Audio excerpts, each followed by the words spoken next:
الحمد لله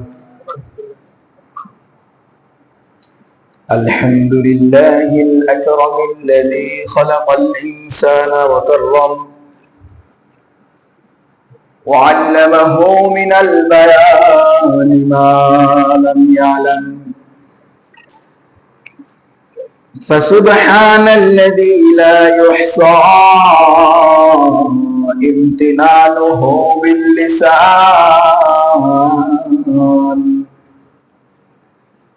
ولا بالقلم ونشهد أن لا إله إلا الله وحده لا شريك له ولا جلد له ولا بلد له ولا ولد له ولا والد له ولا مثل له ولا مثال له ولا مضارب له ولا مضاضل له ولا زوجة له ولا مقابل له ولا مضارب له لا شريك له له الملك وله الحمد وهو على كل شيء قدير ونشهد أن سيدنا وسندنا وطبيبنا وطبيب أرواحنا ومولانا محمدا عبد الله ورسوله صلى الله عليه وعلى آله وأصحابه وبارك وسلم تسليما كثيرا كثيرا أرسله الله بالحق بشيرا ونذيرا وداعيا إلى الله بإذنه وسراجا وقمرا منيرا وبشر المؤمنين بأن لهم فضلا كبيرا ولا تطع الكافرين والمنافقين والفاسقين ودع عذاهم وتوكل على الله وكفى بالله وكيلا أعوذ بالله من الشيطان الرجيم بسم الله الرحمن الرحيم تتجافى جنوبهم عن المضاجع يدعون ربهم خوفا وطمعا ومما رزقناهم ينفقون وقال النبي صلى الله عليه وسلم ألا أدلكم على أبواب الخير قلت بلى يا رسول الله قال الصوم جنة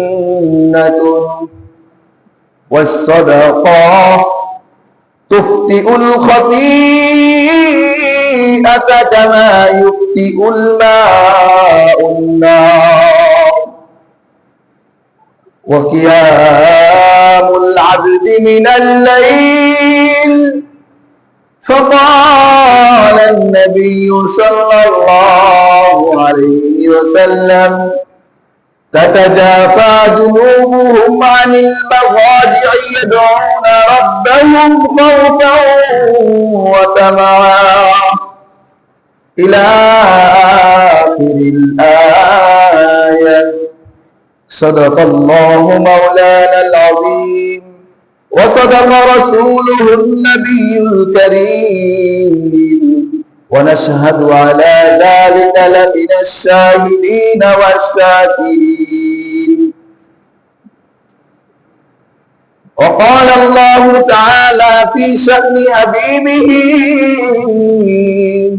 ما كان محمد أبا أحد من رجالكم ولكن رسول الله وخاتم النبيين وكان الله بكل شيء عليما. إن الله وملائكته يصلون على النبي يا أيها الذين آمنوا صلوا عليه وسلموا تسليما. اللهم صل على محمد وعلى آل محمد كما صليت على إبراهيم وعلى آل إبراهيم إنك حميد مجيد. اللهم بارك على محمد وعلى آل محمد كما باركت على إبراهيم وعلى آل إبراهيم إنك حميد مجيد. بلغ العلا بكماله كشف الدجى بجماله حسنت جميع خصاله صلوا عليه وآله. بلغ العلا بكماله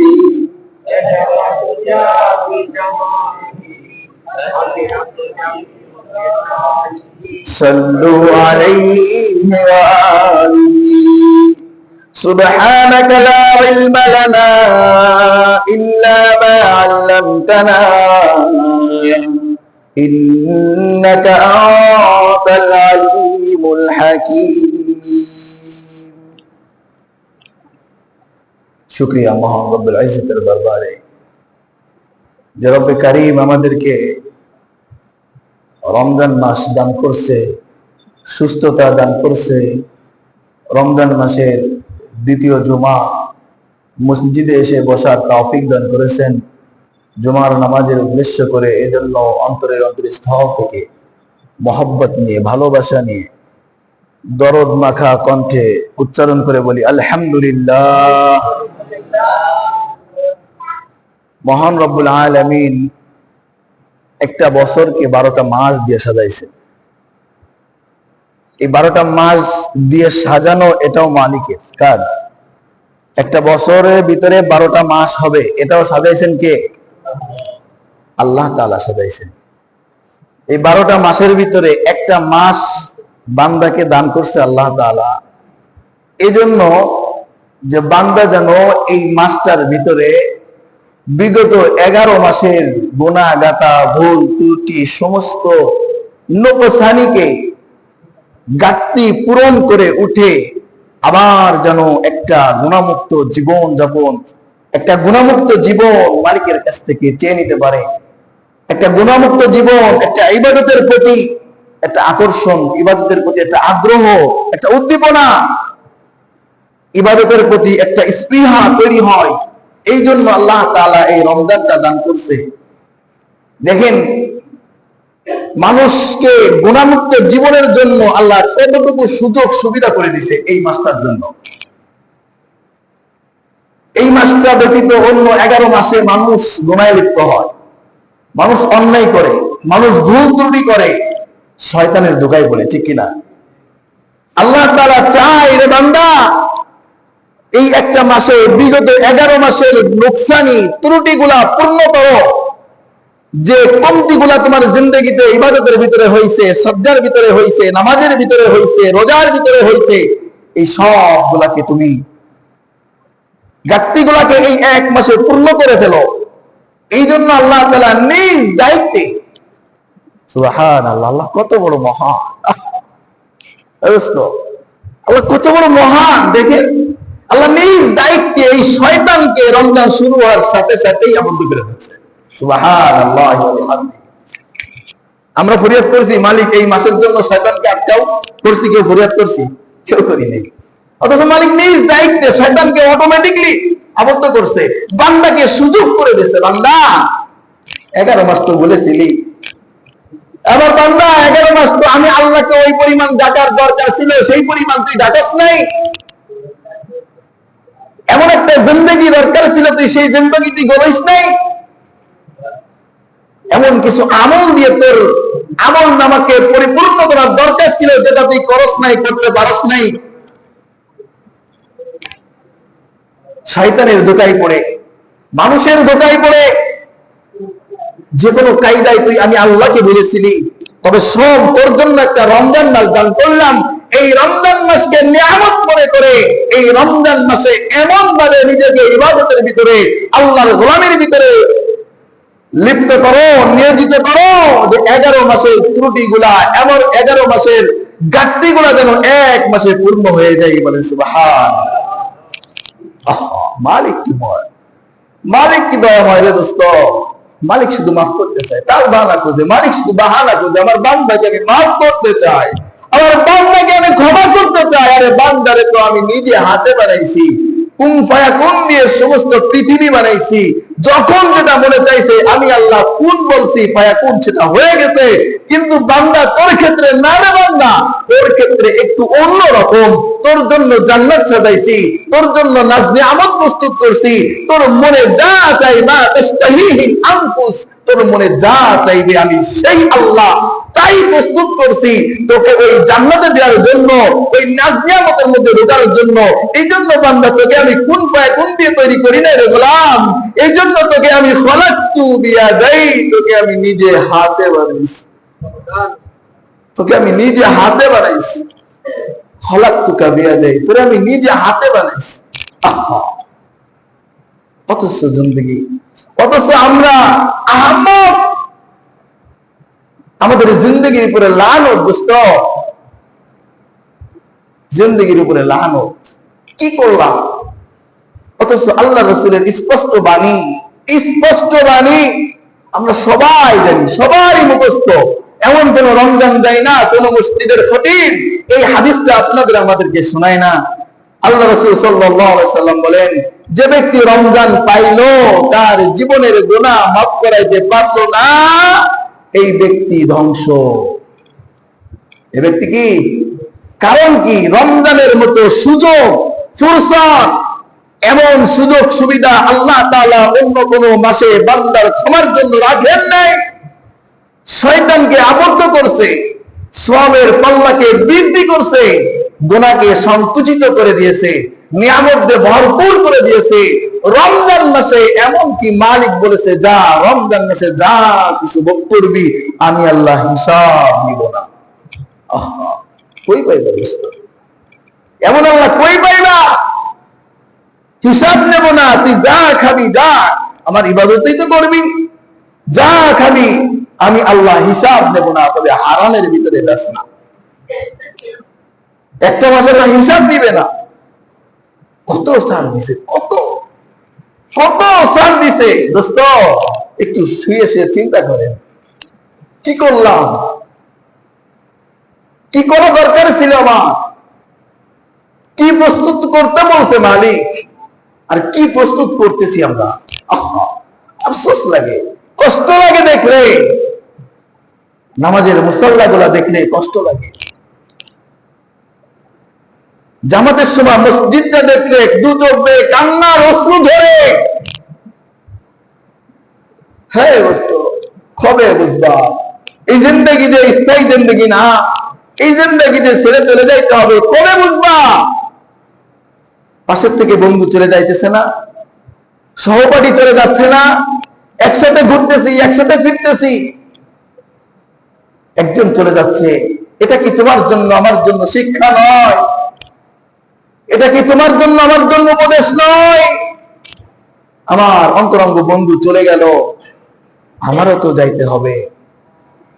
তাকে চাইলে তো আর একটা মুহূর্ত আর একটা বার দেখতে পারবো না।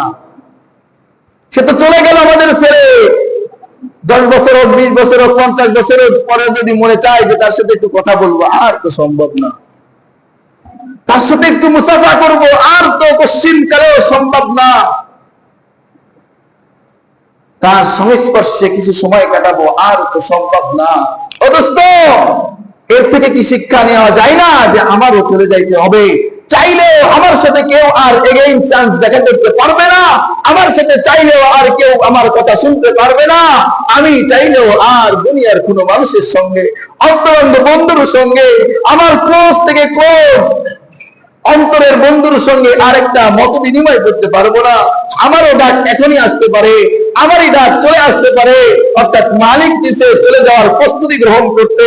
কিন্তু আমি কিসের ভিতরে আমার জীবনটাকে সাজাইতেছি, কিসের ভিতরে হেলায় খেলায় দুনিয়ার মোহে পড়ে আমি জীবনটাকে কোথায় বিলীন করে দিচ্ছি? এটা কি তোমার আমার জন্য শিক্ষা না? এটা কি শিক্ষা না? আহা, আল্লাহ রাসূল সাল্লাল্লাহু আলাইহি ওয়াসাল্লাম এক সাহাবাকে ডাক দিয়ে বলে, সাহাবারে, আলা আদুল্লুকুম আলা আবওয়াবিল খায়র। ও আমার সাহাবা, আমি কি তোমাকে কল্যাণের কয়েকটা কথা বলবো না? দোস্ত, আল্লাহ রাসূল সাল্লাল্লাহু আলাইহি ওয়াসাল্লাম যখন গুরুত্বপূর্ণ কোনো কথা বলতেন তখন এভাবে প্রশ্ন করতেন, আমি কি তোমাকে বলে দেব না? আমি কি তোমাকে শিখাবো না এমন কিছু কাজ, এমন কিছু আমল, এমন কিছু কথা, এমন কিছু ব্যবহার? তদ্রূপ আল্লাহ রাসূল ডাক দিয়ে বলতেছে, সাহাবারে, আলা আদুল্লুকুম আলা আবওয়াবিল খায়র। আয় আমার সাহাবারা, আমি কি তোমাদেরকে রমজানের কিছু আমল শিখায়া দেব না, যেগুলো তোমাদের জন্য কল্যাণের দরজা উন্মুক্ত করে দেয়? সাহাবারা ডাকতে বলবে, কুলতু ইয়া রাসূলুল্লাহ। সাহাবারা বলেন, ইয়া রাসূলুল্লাহ, বালা, অবশ্যই অবশ্যই, আপনি না বললে কে বলবে?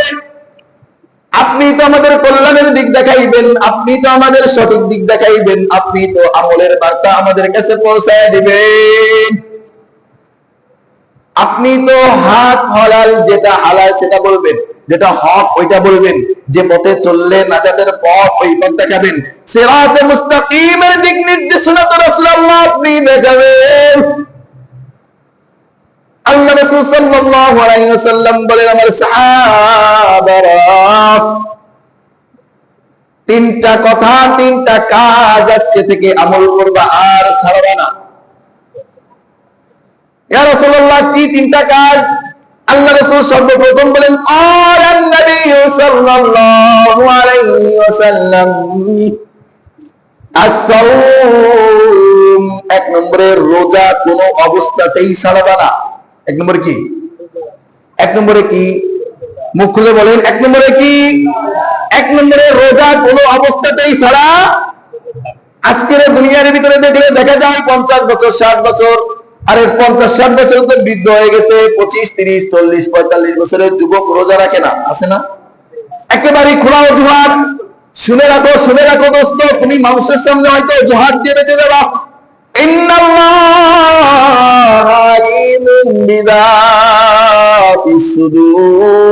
তুমি কাকে ধোঁকা দিচ্ছ? ইন্নাহুম ইয়াকিদুনা কাইদা, আল্লাহকে ধোঁকা দিচ্ছ। মানুষের সামনে খোলা অজুহাত উপস্থাপনা করে বলতেছে, আমার গ্যাস্ট্রিকের সমস্যা, রোজা রাখতে পারি না। আছে না? গ্যাস্ট্রিক ছাড়া মানুষ বাঁচে, এমন কোন মানুষ আছে গ্যাস্ট্রিক নাই? এমন খোলা অজুহাত দিয়ে মানুষের সামনে কথা ঘোরায় নিয়ে যাইতেছ। বন্ধু, গ্যাস্ট্রিকের কারণে রোজা রাখতে পারি না। আল্লাহ তাআলা বলতেছে স্পষ্ট ঘোষণা, ইন্নাহুম ইয়াকিদুনা কাইদা। তারা বলতেছে মানুষের সামনে খোলা অজুহাত দিয়ে সার পেয়ে যাচ্ছি, মনে হয় আল্লাহকে ধোঁকা দিয়ে দিলাম। আল্লাহ রোজার বিধান খরচ করেছে, আমি মানলাম না, আমার একটা অজুহাত আছে। আল্লাহ তাআলা তোমার থেকে ভালো জানে। আল্লাহ ঘোষণা দিচ্ছে, ইন্নাহু আলিমুম বিযাতিস সুদূর। না না না বান্দা, ভুলে যাস না, আমি তোর অন্তরের থেকে অন্তরের খবর জানি। তোর মনের ভিতরে কি আছে, তুই কতটুকু সক্ষমতা, তুই পারবি কি না, এটা তোর থেকে আমি আল্লাহ ভালো জানি। তুই মনে করতেছো যে আমি আল্লাহকে ধোঁকা দিচ্ছ, আমি আল্লাহ ধোঁকায় পড়ে গেছি। না না না, আরে ধোঁকায় ফেলার তুই কে? ধোঁকায় তুই কাকে ফেলবি? আল্লাহ দেখতে বলে ওয়াকি ধোঁকাইদার, আরে চক্রান্তের ফাঁদ করনেওয়ালা তো আমি মালিক। সুবহানাল্লাহ। চক্রান্ত কার বিরুদ্ধে করতেছ? কাকে ধোঁকা দিচ্ছ? আল্লাহকে। আরে আল্লাহকে ধোঁকা বানানোওয়ালা তো আমি আল্লাহ। এই জন্য 1 নম্বর আমল, কোন অবস্থাতেই রোজা ছাড়া যাবে, কোন অবস্থাতেই রোজা ছাড়া যাবে। আরে ভাই, মরে তো যেতে হবে। আরে দোস্ত, চলে তো যেতেই হবে 100%, ঠিক কিনা? না কারণ দ্বিমত আছে? না হুজুর আমি মরতাম না, আমি সেই জীবন থাকবো, আসেনি না। আরে মানুষ আল্লাহকে বিশ্বাস করুক আর না করুক, মৃত্যুকে বিশ্বাস করে, ঠিক কিনা? মরে যে যাইতে হবে এটা অস্বীকার করার ভিতরে মতো কেউ নাই, হয় নাই, হবে। কারণ আল্লাহ তাআলা স্পষ্ট ঘোষণা, কুল্লু নাফসিন যায়িকাতুল মাউত। জন্ম তোমার হইছে, সৃষ্টি তুমি হইছ, তোমার একদিন শেষ আছে। মরে যেহেতু যেতে হবে, যাইতেই হবে। যদি মরাটা রোজা অবস্থায় হয় কেমন হয়? যদি মরাটা রমজান মাসে হয় কেমন হয়? তাহলে রোজা রাখলে যদি কষ্ট হয়, এই কষ্টে যদি মৃত্যু চলে আসে, আরে তুমি তো সফল জানবে দোস্ত, তুমি তো সফলতার দরজা অর্জন করলা দোস্ত। তুমি রোজা রেখে যদি মৃত্যুর কোলে ঢলে পড়ো, তোমাকে তো আল্লাহ রাসূলের স্পষ্ট ওয়াদা বিনা হিসাবে রায়্যান নামক জান্নাতের দরজা দিয়ে তোমাকে জান্নাতে প্রবেশ করাবে। আরে রোজাদারদের জন্য রায়্যান নামক একটা জান্নাতের দরজা আল্লাহ স্পেশাল বানায় রাখছে।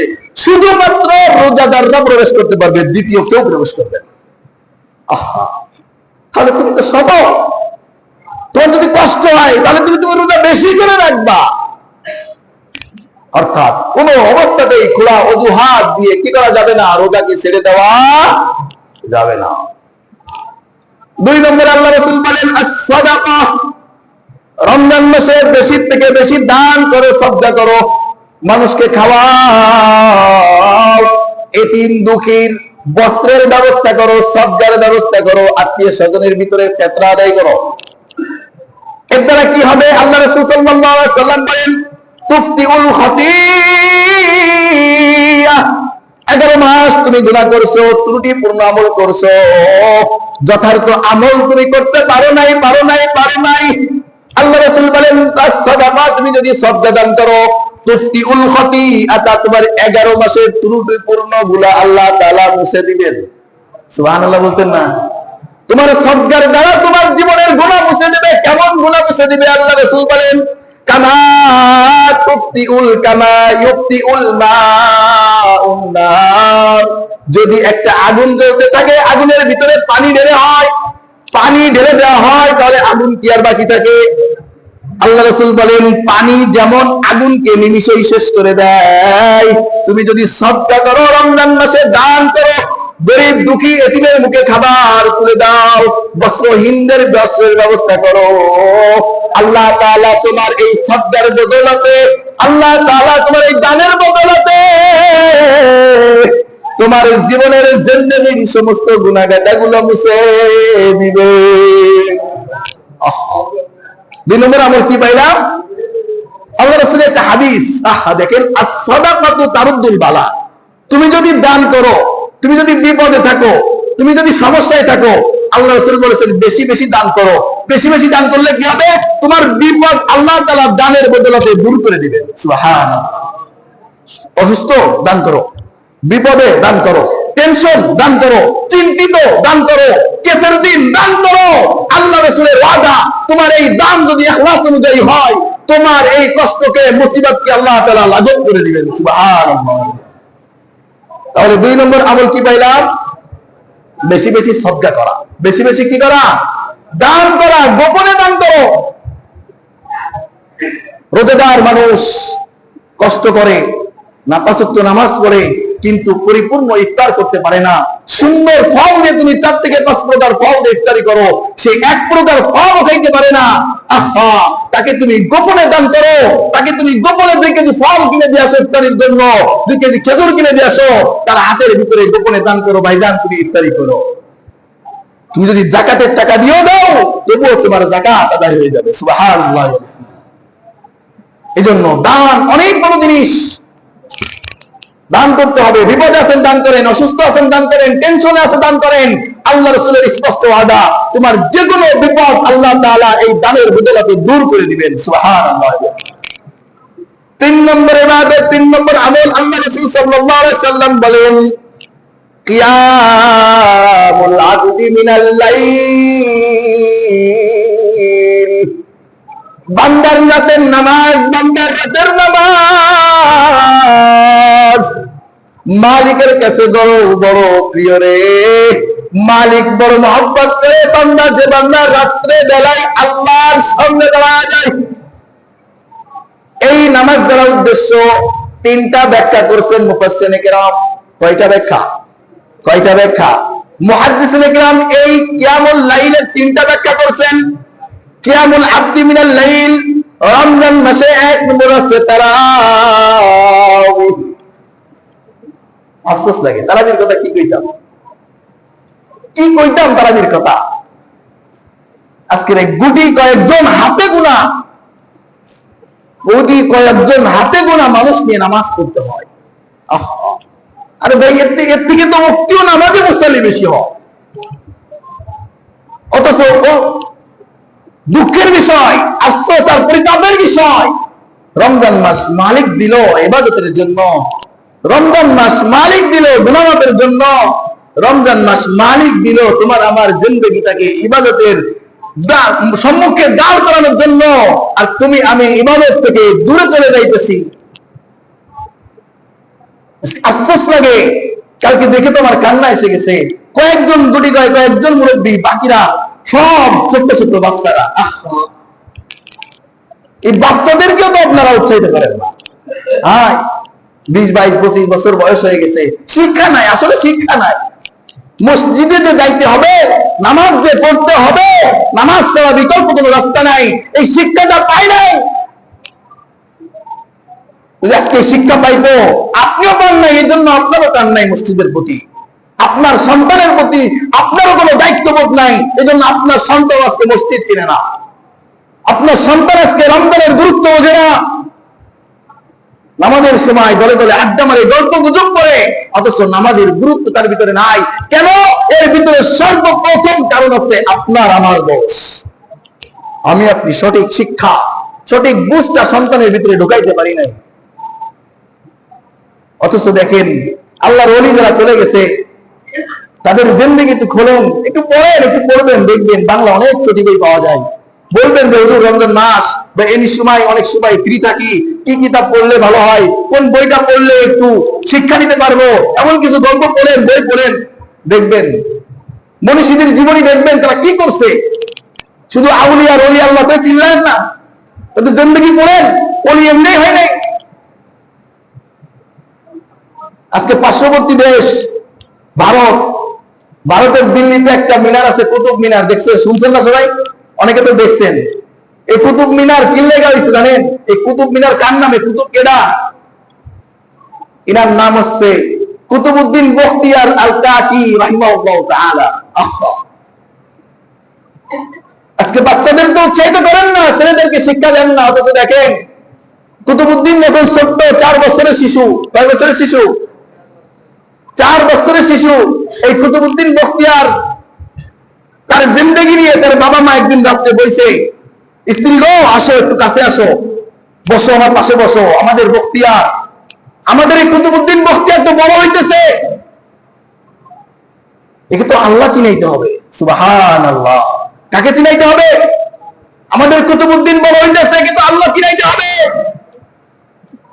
অথচ কুতুবউদ্দিন আব্বার এই কথা শুনে কুতুবউদ্দিনের মা বলে, স্বামী গো একটু রিল্যাক্স হও, আমার একটা কথা শোনো। কি কথা তুমি বলো? বলে প্রাথমিক শিক্ষা বাচ্চারা সবসময় পেয়ে থাকে মার থেকে। কার থেকে? প্রাথমিক শিক্ষা কার থেকে পাই? মার থেকে। বাবা তো সারাদিন কর্মে ব্যস্ত থাকে, ঘরের বাইরে থাকে, সকালে বের হয়ে যায়, আসছে রাত্রের অন্ধকারে বাড়ি আসে। এই ব্যস্ততার মাঝে তো বাবার তো শিক্ষা দেওয়ার নৈতিক দায়িত্ব প্রাথমিক পর্যায়ে দায়িত্ব না, অনেক কষ্টে অনেক চাপের হয়ে যায়। অর্থাৎ সারাদিন মা বাড়ি ফ্রি থাকে, তার নৈতিক দায়িত্ব প্রাথমিক শিক্ষা দেওয়ার যেহেতু মার উপরে, স্বামী তুমি দায়িত্বটা আমার উপরে ছেড়ে দাও। বলে সুবহানাল্লাহ। কুতুবউদ্দিন বখতিয়ার কাকি রাহিমাহুল্লাহ তাআলা বলে, আচ্ছা ঠিক আছে, আমার কুতুবউদ্দিনকে কিভাবে মানুষ করবা, কিভাবে আল্লাহ চিনাইবা, এই দায়িত্ব আমি তোমাকে দিলাম। পরের দিন সকালবেলা কুতুবউদ্দিন কাকি রহমাতুল্লাহ আলাইহিকে নিয়ে গেছে মাদ্রাসার ময়দানে, মাদ্রাসার নুরানিতে ভর্তি করে দিয়ে বাড়ি আসছে। ছুটির অপেক্ষায় আছে। আমার কুতুবউদ্দিন মাদ্রাসা ছুটি হইলে বাসায় ফিরবে। ছোট্ট ছোট্ট বাচ্চারা কি সুন্দর টুপি মাথায় দিয়ে, পাঞ্জাবি গায়ে দিয়ে, কয়েকটা বই বুকের ভিতরে জড়াই নিয়ে মাদ্রাসায় আসে, ঠিক কিনা? আহা, জান্নাতি পরিবেশ। কুতুবউদ্দিনের মা বসে আছে, আমার কুতুবউদ্দিন বাড়ি আসবে। কুতুবউদ্দিনের মা বসে আছে, কুতুবউদ্দিন মাদ্রাসা ছুটির পরে বাড়ি আসছে। ছোট্ট কুতুবউদ্দিন বখতিয়ার কাকি রাহমাতুল্লাহ আলাইহি বাড়ি যখন আসতে, এসে বইগুলো রেখে বলতেছে, আম্মু ভাত দাও, খিদে লাগছে। কি বলে ছোট্ট মানুষ? স্কুল থেকে এসে বলে না বাচ্চারা, আম্মু ক্ষুধা লাগছে, কিছু খাইতে দাও। কুতুবউদ্দিন বলছে, না গো, ক্ষুধা পাইছে, কিছু খাইতে দাও। মা বলে, কুতুবউদ্দিন তুমি কি কইলা? মা কি খাইতে দিতে পারেনি? মার মালিক কেটা খাইতে দিব? খাইতে দেনেওয়ালা মালিক একমাত্র আল্লাহ। সুবহানাল্লাহ কইতেন না? কুতুবউদ্দিন প্রশ্ন করে, না গো, আল্লাহকে, আল্লাহ কাকে বলে? আল্লাহ কেমন? কুতুবউদ্দিন কাকি রাহমাতুল্লাহ আলাইহির মা বলে, আব্বাজান, আল্লাহ ওই সত্তা, ওই প্রভু, খলাকুতাকা ওয়া খলাকানি। আল্লাহ তো ওই প্রভু, ওই সত্তা যে তোমাকে সৃষ্টি করছে, আমাকে সৃষ্টি করছে, তোমাকে বানাইছে, আমাকে বানাইছে, যার কাছ থেকে আমরা আসছি আবার তার কাছেই ফিরে যাইতে হবে। কুতুবউদ্দিন ডাকতে বলে, তাহলে তাকে বলো খাবার দিতে। বলে, না না, তোমারটা তোমার চেয়ে নিতে হবে। শিক্ষা কার? শিক্ষা কার? শিক্ষা মায়ের শিক্ষা। আমরা প্রথমেই তো ভুল করি মা চয়েসের ক্ষেত্রে। মা কিভাবে সন্তানদের শিক্ষা দিবে? মা চয়েস করছি তো ময়দানে, যে মা চয়েস করছি তো মেলার ময়দানে পিঠ আর পেট আর বিভিন্ন খোলাংশ দেখে, তার যে জায়গা খোলাংশ বদমাইশ আর গুন্ডাদের নজর পড়ছে, সেখান থেকে কুতুবউদ্দিন বখতিয়ার কাকি কিভাবে বের হবে? তোমার প্রথম চয়েসটাই তো আউট অফ দ্য সিলেবাস। তুমি তো চয়েসের ক্ষেত্রে নিজের জীবন সঙ্গীর হিসেবে চয়েসের ক্ষেত্রে তো একটা দিনদারিত্বকে প্রাধান্য দেওয়া নেই, একটা দিনদারিত্বের মেয়ে প্রাধান্য দেওয়া নেই। কুতুবউদ্দিন বখতিয়ার কাকি কিভাবে বের হবে? কুতুবউদ্দিনের মা বলে, বাজান, যার রিজিক তার চেয়ে নিতে হয় ওই প্রভুর কাছ থেকে। কুতুবউদ্দিন বলে, মা কিভাবে চাইবো? বলে, যাও যাও, ওই দেখো যাই নামাজ ফেলে রাখছি, 2 রাকাত নামাজে দাঁড়ায় যাও, নামাজে যাও, নামাজের পরে মালিকের কাছে হাত পেতে মালিকের কুদরতি পায়ে মাথা নত করে সিজদায় লুটে বলবা, মালিক, আই মালিক, আমি তোমার গোলাম, আমার ক্ষুধা পেয়েছে, মালিক তুমি আমাকে খাবারের ব্যবস্থা করে দাও। এভাবে মালিকের কাছে চাইবা, চেয়ে খাবারের স্থানে যায় দেখবা মালিক তোমার জন্য খাবার প্রস্তুত করে রাখছে। আহা, মা খাবার প্রস্তুত করে খাবারের স্থানে রেখে দিয়ে বাচ্চাকে ট্রেনিং দিতেছে, বাচ্চাকে প্র্যাকটিক্যাল শিখাইতেছে। না, মার কাছে খাবার চেয়েও না, মার কাছে মা খাবার দিতে পারে না, খাবার চাও ওই মালিকের কাছে, যে মালিক রাজ্জাক, খাবার দেনেওয়ালা, রিজিক দেনেওয়ালা, যে মালিকের কাছ থেকে চেয়ে নিতে হয়। কুতুবউদ্দিন বখতিয়ার কাকি রাহমাতুল্লাহ আলাইহি নামাজে দাঁড়ায় গেছে।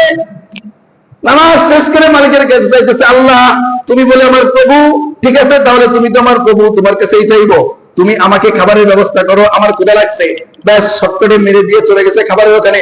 যে দেখে যে খাবারের স্থানে রুটি আর হালুয়া বানানো আছে। সুবহানাল্লাহ। খাওয়া দাওয়া করে এসে মা জিজ্ঞেস করছে, বাবা খাবার কি পাইছো? গো হ। তাই আল্লাহ খাবার দিছে? তো হ আল্লাহ খাবার দিছে, খাইছি আলহামদুলিল্লাহ। এভাবে প্রতিদিনের রুটিন। কুতুবউদ্দিন বখতিয়ার রহমাতুল্লাহ আলাইহি বাসায় আসে, মাদ্রাসা থেকে 2 রাকাত নামাজে দাঁড়ায় যায়, মালিকের কাছে খাবার চাই। আর খাবারের স্থানে মা খাবার সুন্দর করে সাজায় রাখে। খেয়ে এসে মালিকের প্রশংসা করে।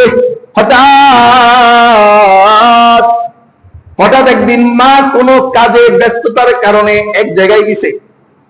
কুতুবউদ্দিন তো মাদ্রাসার ছুটির টাইম হয়ে গেছে, মা বাসায় এসে পারে নাই, টাইম মেনটেন করে পারে নাই। কিন্তু মা তো দেখে কুতুবউদ্দিনের ছুটির সময় হয়ে গেছে, কুতুবউদ্দিন তো এসে নামাজে দাঁড়াবে, নামাজ শেষ করে খাবারের স্থানে খাবার খুঁজবে। যদি কুতুবউদ্দিন আজকে জায়গা মতো খাবার না পায়, তাহলে কুতুবউদ্দিনের আল্লাহর প্রতি, আল্লাহর রাজ্জাকের প্রতি বিশ্বাস উঠে যাবে, আর মালিকের কাছে খাবার চাইবে না। ঠিক কিনা? মা ডাক দিছে, মালিক।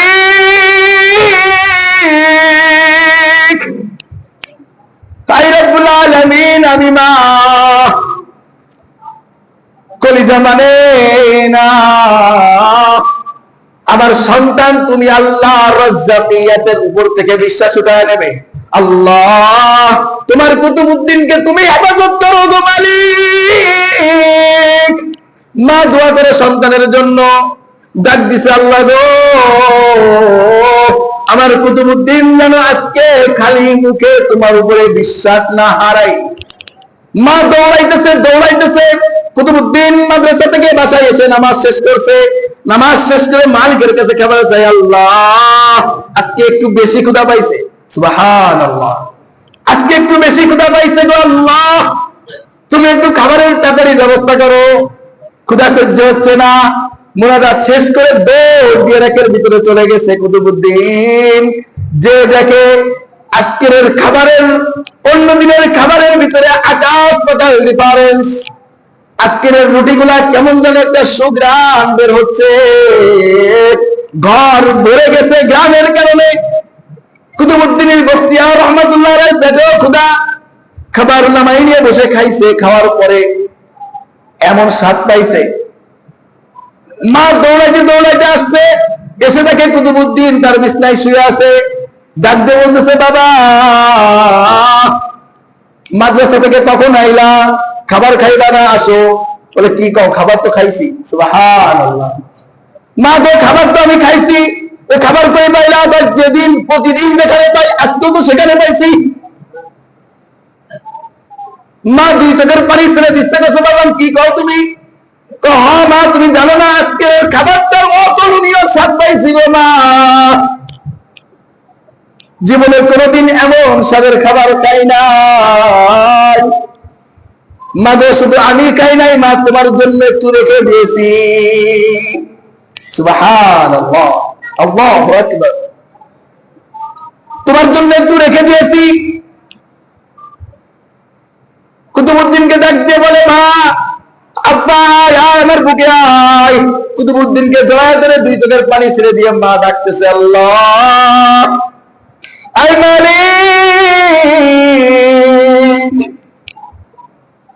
আজকে তুমি তোমার কুতুবউদ্দিনকে বাঁচাইলা, আজকে কুতুবউদ্দিনকে তুমি খাবার দিলা মালিক। কুতুবউদ্দিন বখতিয়ার রহমাতুল্লাহ আলাইহি নামের শেষে কাকি লাগানো হয়। ফার্সি ভাষায় কাকি শব্দের অর্থ রুটি। একটা মানুষ আবার রুটি হয় কিভাবে? কুতুবউদ্দিন বখতিয়ার কাকি বলা হয়। কাকি এই জন্য বলা হয়, এই বুজুর্গ, এই আল্লাহর ওলি, তিনি বড় একজন আলেম ছিলেন।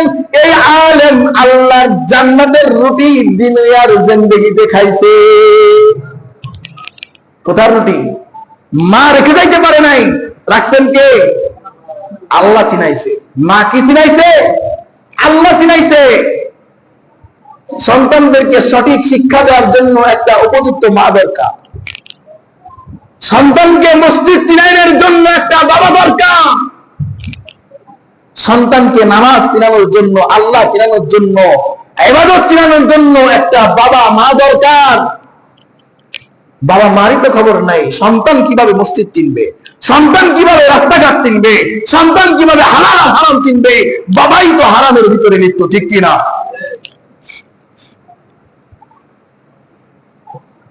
এই জন্য কুতুবউদ্দিন রহমতুল্লাহ আলাইকে কাকে বলা হয়? কুতুবউদ্দিন বখতিয়ার কাকি রহমতুল্লাহ আলাই। আজকের কুতুবউদ্দিন কাকি রহমতুল্লাহ আলাই এত বড় একজন বুজুর্গ আলেম, তিনি জানাজার সময় মৃত্যুর আগে তার সন্তানদেরকে বলে যাচ্ছে, মৃত্যুর আগ মুহূর্তে সন্তানদেরকে বলতেছে, আমার বাজানরা শুনে যাও, আমার শেষ ওসিয়াত, আমাকে বিনা জানাজায় দাফন করবা। কি কয় কুতুবউদ্দিন বখতিয়ার? কি বলে? বিনা জানাজায় দাফন করবা, একটা শর্তে। এমন একটা ব্যক্তিত্বের নাম বলবো যে ব্যক্তিত্ব যদি না পাও, আমার জানাজা দ্বিতীয় কোনো মানুষ পড়াবে না। ওই ব্যক্তিকে যদি পাও, ওই ব্যক্তি আমার জানাজা পড়াবে। ওই ব্যক্তিকে না পাওয়া গেলে বিনা জানাজায় আমাকে দাফন করে আসবা। আশ্চর্যের বিষয়, বিনা জানাজায় দাফন করে আসবে। কুতুবউদ্দিন ইসলামের ডাক দেব, আব্বা জান কি সেই সিফাতওয়ালা মানুষ? চার গুণ যার ভিতরে পাইবা, চার বৈশিষ্ট্য যার ভিতরে থাকবে, এই ব্যক্তি আমার জানাজা পড়াবে, দ্বিতীয় কোন ব্যক্তি আমার জানাজা পড়াইতে পারবে না। সহজ সহজ চারটা শর্ত দিছে। কি শর্ত? সহজ সহজ চারটা শর্ত, এবং সহজ একজন মানুষই পাইছে। সুবহানাল্লাহ। শুনেন এবার সহজ শর্তগুলা। চারটা সিফাতওয়ালা মানুষ পাওয়া গেলে আমার জানাজা হবে, অন্যথায় আমার জানাজা হইতো না। কুতুবউদ্দিন ছেলেদেরকে বলতেছে, কুতুবউদ্দিন, এক নম্বর শর্ত, যার জিন্দেগিতে এক ওয়াক্ত নামাজ কাজা হয় নাই। আল্লাহু আকবার। প্রথম শর্ত কি? জিন্দেগিতে এক ওয়াক্ত নামাজ কাজা হয় নাই। দুই নম্বর শর্ত, তার উপরে নামাজ ফরজ হওয়ার পর থেকে শুরু করে আসরের আগে 4 রাকাত সুন্নাতে জায়েদা জীবনে ছুটে যায় নাই। দুই নম্বর শর্ত কি? আসরের আগে 4 রাকাত সুন্নাত, যেটা না বললে গুনাহ হয় না, সুন্নাতে জায়েদা বলা হয়। আমল করলে সব আছে, আমল না করলে গুনাহ নাই।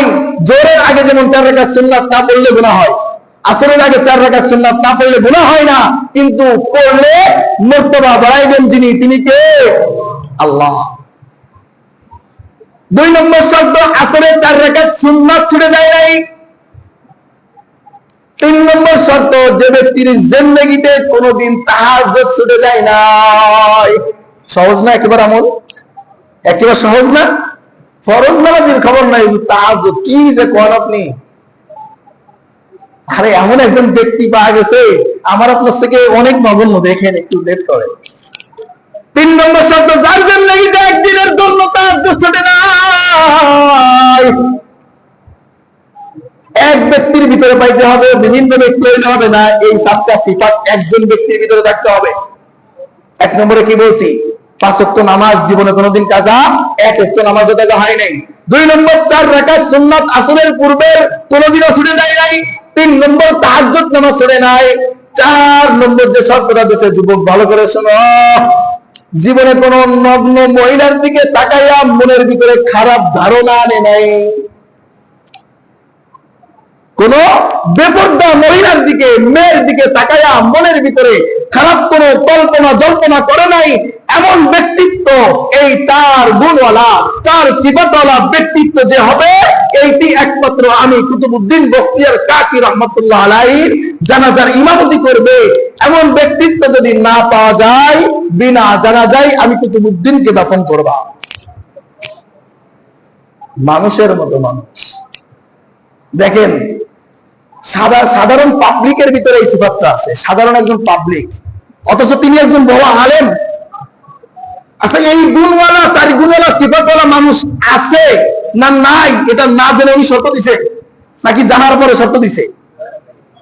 উনি অবশ্যই জানে যে এই 4টা গুণ বিশিষ্ট মানুষ অবশ্যই আছে, অবশ্যই তার সাথে সম্পর্ক আছে, অবশ্যই তার সাথে ঘনিষ্ঠতা আছে, অবশ্যই তার সঙ্গে ভালোবাসা মহব্বত আছে।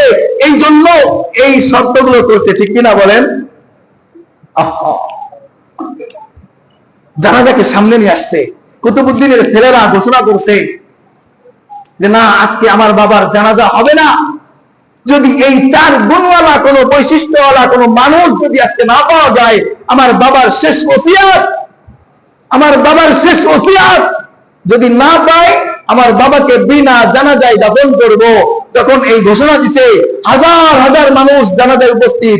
কারণ আপনারাই দেখছেন, বাংলাদেশে বাইরে যাওয়া লাগবে না, বাংলাদেশের একজন বড় আলেম না, ছোট থেকে ছোট আলেমও যদি মারা যায়, তার জানাজার জনসমুদ্র দেখছেন না? কুতুবউদ্দিন বখতিয়ারের মতো একজন মানুষ যখন মারা যায়, তখন তার জানাজায় কেমন লোক হয়েছিল। এই হাজার হাজার সমুদ্রের সামনে যখন এই ঘোষণা দিছে, সবার মাথা নিচের দিকে হয়ে গেছে। টাইম চলে যায়, অপেক্ষা করতে করতে করতে করতে আর যখন কেউ সাড়া দেয় না, ছেলেরা খাটিয়া ধরছে, 2 চোখের পানি ছেড়ে দিছে, আমার বাবাকে আজকে জানাজা ছাড়াই দাফন করতে হবে। খাটিয়া কাঁধে নিচ্ছে, উঠাইতেছে। এই মুহূর্তে কাতারের মাঝ থেকে কোত্থেকে একজন ব্যক্তি আওয়াজ করে বলে, দাঁড়াও, খাটিয়া উঠায়ও না। সুবহানাল্লাহ, আল্লাহু আকবার। খাটিয়া উঠায়ও না, মাথাটা নিচের দিকে দিয়ে এমন একটা বিনয়ের সাথে সামনের দিকে আইতাছে, মনে হইতেছে মাটি ফেলে যদি যাইতে যাইতো ওই লোকটা, তাহলে এতটা লজ্জা পাইতো না। এতটা লজ্জা পাইতেছে মানুষের সামনে আসতে। কিন্তু কুতুবউদ্দিন বখতিয়ার তো জানে যে এমন ব্যক্তিত্ব আমার জানাজায় উপস্থিত হবে। মাথাটা নিচের দিকে দিয়ে জানাজার সামনের দিকে যখন আগাইতেছে, 2 চোখের পানি ছেড়ে দিছে। জানাজার খাটিয়ার থেকে কাপড়টা উঠায়া কাফনটাকে ফাঁক করে কুতুবউদ্দিন বখতিয়ার রহমাতুল্লাহ আলাইহি কপালে একটা চুম্বন করছে, করে ডাকতে বলতেছে, কুতুবউদ্দিন, সারা জীবন নিজের আমলটাকে গোপন করে গেলি, কিন্তু কি জন্য তুই আমার আমলটাকে জনসমৃদ্ধির সামনে প্রকাশ করে গেলি?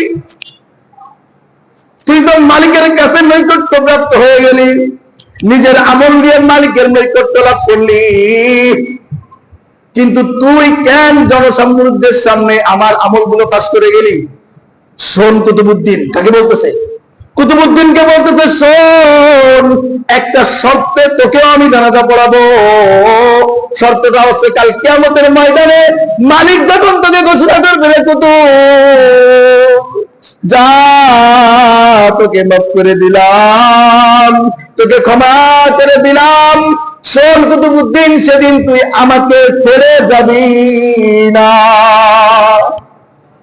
এই শর্তে তোকে আমি আজকে জানাজা পড়াবো, তোর জানাজার ইমামতি করব। যে ব্যক্তিটা এই কথাগুলো বলতেছে সামনে আসছে, তিনি আর কেউ নাই তৎকালীন জামানার প্রধানমন্ত্রী শামসুদ্দিন আলতামাস রহমাতুল্লাহি আলাইহি। গুণ 4টা মনে আছে? গুণ 4টা মনে আছে? প্রধানমন্ত্রী, রাষ্ট্রপ্রধান, একটা মেয়ের দিকে তাকাইয়া খারাপ জল্পনা করে নাই। অথচ ওই রাষ্ট্রপ্রধান যদি চাইতো, প্রতি রাতে গুন্ডাকে গুন্ডা, দর্জনকে দর্জন ইনটেক মেয়ে ইউজ করতে পারতো। ঠিক কিনা বলেন? একটা বেগানা নারীর দিকে তাকাইয়া জীবনে জল্পনা করে নাই। একক তো নামাজ কাজা করে নাই, একক তো তাহাজ্জুদ ছুটে যায় নাই, আসরের 4 রাকাত সুন্নাত ছুটে নাই। এমন আমল নিয়ে সামনে দাঁড়াইছে। কার সোহবতে? ওই কুতুবউদ্দিন বখতিয়ার রহমাতুল্লাহ আলাইহির সোহবতে। কুতুবউদ্দিন বখতিয়ার একজন আলেম ছিল। এই আলেমের সঙ্গে ভালোবাসার মহব্বতের সম্পর্কে বলে শামসুদ্দিন আলতামাস রহমাতুল্লাহ আলাইহি নিজের জিন্দেগিটাকে এভাবে জান্নাতি আমল দিয়ে সাজাইছে। সুবহানাল্লাহ। আজকে প্রতিটা আলেমের মুখে, প্রতিটা ইমাম সাহেবের মুখে আজকে জাতির জন্য ক্ষমার কথা, জাতিকে ক্ষমা করে দাও মালিক, আমার জাতিকে সঠিক পথ দেখাও মালিক। আর দুঃখের বিষয়, পরিতাপের বিষয়, আশ্চর্যের বিষয়, আজকে এই জাতির মুখে ইমাম সাহেবের সমালোচনা, মুয়াজ্জিন সাহেবের সমালোচনা, আর আলেমদের গিবত। ঠিক কিনা? চিল্লায় কর। আফসোস, আজকে হাত উঠাইলে কোনো একটা মুসল্লিকে মাফ করে না। আল্লাহ ওই মুসল্লিকে তুমি মাফ করে দাও, আল্লাহ ওই মুসল্লিকে তুমি মাফ করে দাও। এমন একজন মুসল্লি খুদার কসম মাফ করে না। আল্লাহ তুমি আমার জাতিকে কবুল করে নাও, আমার সমাজটাকে সংশোধন করে দাও, আমার সমাজটাকে সঠিক পথ দেখাও। আর তোমরা বেতন দাও, তোমরা ইমাম সাহেবের গিবত, ইমাম সাহেবের সমালোচনা, মুয়াজ্জিন সাহেবের পিছনে লাগা, এইগুলো তোমাদের মুখী। তোমাদের এই জন্য ভয় করি না দোস্ত, তোমাদের প্রতি এই জন্য দুঃখ যে তুমি একজন আলেমের গিবত গাইলা, তুমি একজন আলেমের পিছে লাগলা। আরে আল্লাহর গজবের আশা করো। তোমার এই জন্য ভয় করে না যে চাকরি থাকবে না, এই জন্য ভয় করে না যে নিজের জিন্দেগির কি হবে, ভয় করে এটা একজন আলেমের পিছনে লাগলে তার জন্য আল্লাহ তাআলা জিহাদের ঘোষণা করে, তার জন্য আল্লাহ রাসূল যুদ্ধের ঘোষণা করছে। আল্লাহর গজবের অপেক্ষার জন্য তারা ভয় করে। এই জন্য দুঃখ দোস্ত। তোমার সন্তানটা মসজিদে আসে, একজন আলেম চাই তোমার সন্তানটাকে সঠিক পথ দেখানো। তুমি মসজিদে আসো, তোমাকে চাই একজন আলেম, আল্লাহ যেন ওকে মসজিদে অটল রাখুক, সঠিক দিক দিশা দান করুক, সঠিক বুঝটা দান করুক, যেন মসজিদ না ছাড়ে, মসজিদে পাঁচওয়াক্ত নামাজি হয়, মসজিদ যেন নামাজের সময় ভরে যায়, সমস্ত মানুষ যেন আল্লাহর দিকে ফিরে আসে। খুদার কসম আর কিছু চাই না, আর কিছু চাই না। আসেন দোস্ত, রমজান দিছে আল্লাহ জিন্দেগিটাকে সাজানো, রমজান দিছে আল্লাহ জিন্দেগিটাকে মোড় করানোর জন্য, আমলে জিন্দেগিতে পরিবর্তন করার জন্য, রোজা রাখার জন্য, শ্রদ্ধা করার জন্য, এবং রাত্রের নামাজ যেন তার থেকে কমপক্ষে একটা মাস যেন না ছুটে যায়, তাহাজ্জুদ যেন আমাদের থেকে না ছুটে যায়।